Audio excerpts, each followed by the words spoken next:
beyond the edge of what we know. Welcome back to Mysteries Unfolding. You're standing on the deck of a supply ship, cutting through the grey December waters of the North Atlantic. The year is 1900. Ahead of you, a lighthouse beam should be sweeping across the darkness, but there's nothing, just black water and an even blacker sky.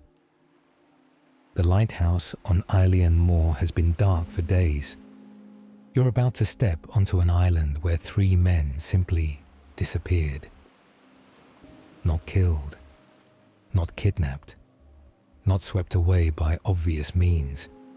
They just weren't there anymore, as if the island itself had swallowed them whole. But here's what will keep you awake tonight.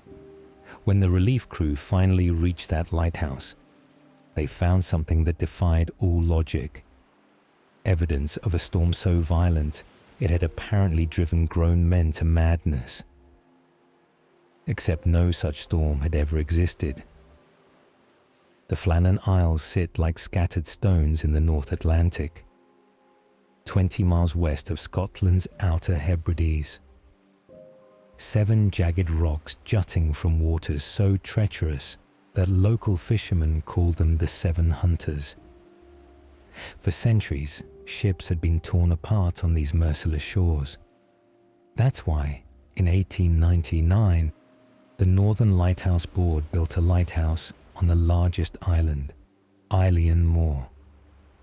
175 feet of solid stone, its beam visible for 24 miles, a guardian against the dark.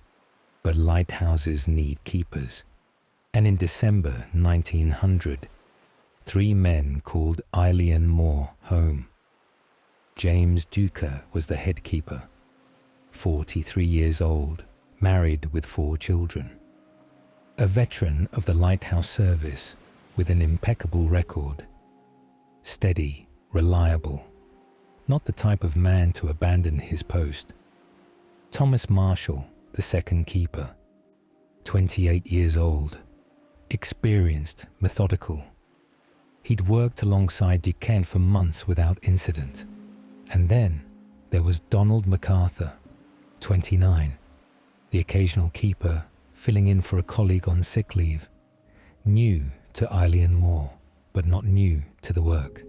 3 ordinary men, doing an extraordinary job in one of the most isolated places on Earth. They were supposed to keep the light burning, keep ships safe, keep watch. But who was watching them? December 15th, 1900. The steamship Arctur was passing the Flannan Isles on its way to Philadelphia when the captain noticed something wrong. The lighthouse wasn't operating. No beam swept the waters. No warning light guided ships away from the rocks. He reported it immediately, but storms in the area delayed any rescue mission. It wasn't until December 26th, 11 days later, that the lighthouse tender Hesperus could finally reach Eilean Mòr. Joseph Moore, the relief keeper, was the first to step onto the concrete landing. He called out. His voice echoed off the cliffs and died in the wind. No response. He walked up the narrow path to the lighthouse, calling the names of his colleagues. James, Thomas, Donald. Nothing. Moore pushed open the entrance door. It was unlocked.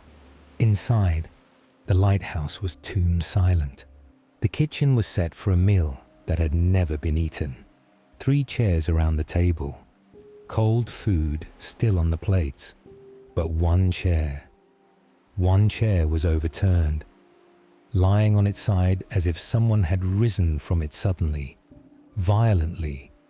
The clocks had all stopped. Moore climbed the spiral staircase to the light room. The massive lens sat cold and dark. The oil had been cleaned and refilled, ready for the next night's work. But the keepers who should have lit it were gone. In the official logbook, Mòr found the final entries. And this is where the story becomes truly unsettling. December 12th, Thomas Marshall had written, "Severe winds the likes of which I have never seen before in 20 years. Tearful. We made it up the tower, but owing to the severity of the weather could not finish. Never seen such a storm." December 13th. Storm continued through the night. Wind steady, storm-bound. Cannot go out. Ship passing sounding foghorn. Could see lights of cabins. Ducat irritable. And then, December 14th. Storm ended, sea calm. God is over all. Mòr stared at those entries. His hands began to shake, because according to weather records from the mainland and nearby islands, there had been no storm. December 12th, 13th, and 14th had been calm, unusually calm for that time of year. So what had Thomas Marshall seen? What had driven him to write about winds, the likes of which I have never seen before? What storm had trapped them in their tower, made them tearful, turned the normally steady James Ducat irritable? Mòr searched every room, every closet, every storage space. He found that one set of oilskins was missing, waterproof gear that would belong to Donald MacArthur. The other two sets hung on their hooks, untouched. But here's the detail that still haunts investigators more than a century later. The lighthouse gate was closed and secured from the inside.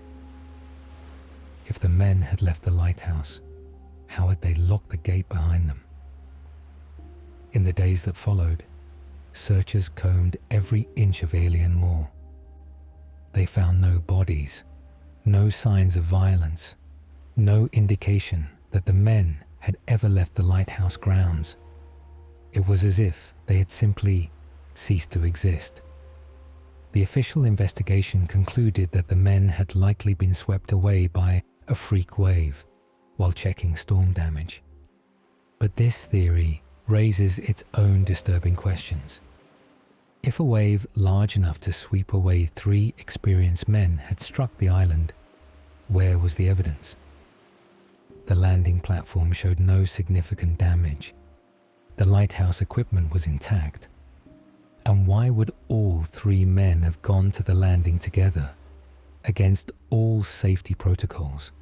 More troubling still, if Donald MacArthur had taken his oilskins, where were James Ducat's and Thomas Marshall's protective gear? Had they gone out into a fierce storm without waterproof clothing? Some have speculated about psychological factors, the isolation, the constant sound of wind and waves. Could the men have suffered a collective breakdown? Could Thomas Marshall's storm entries reflect not physical weather, but a mental tempest? Local legends speak of darker possibilities.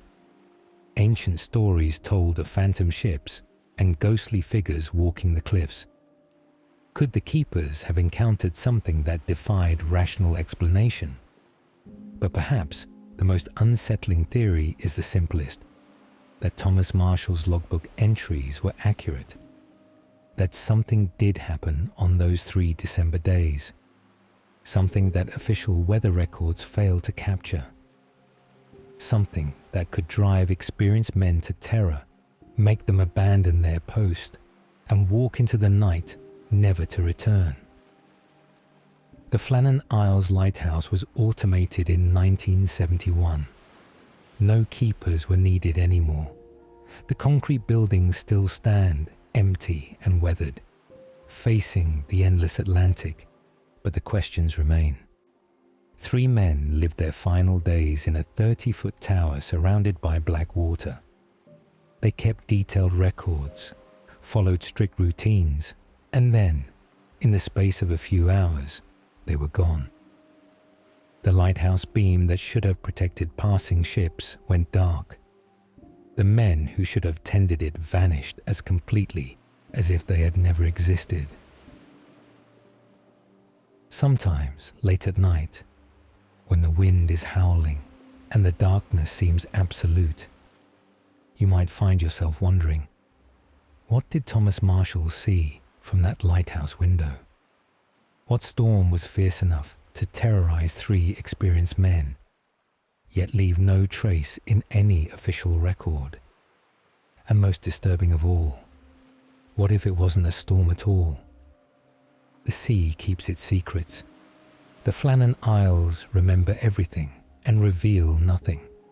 And somewhere in that grey space between the known and the unknowable, 3 men are still missing, still waiting, still searching for a way home.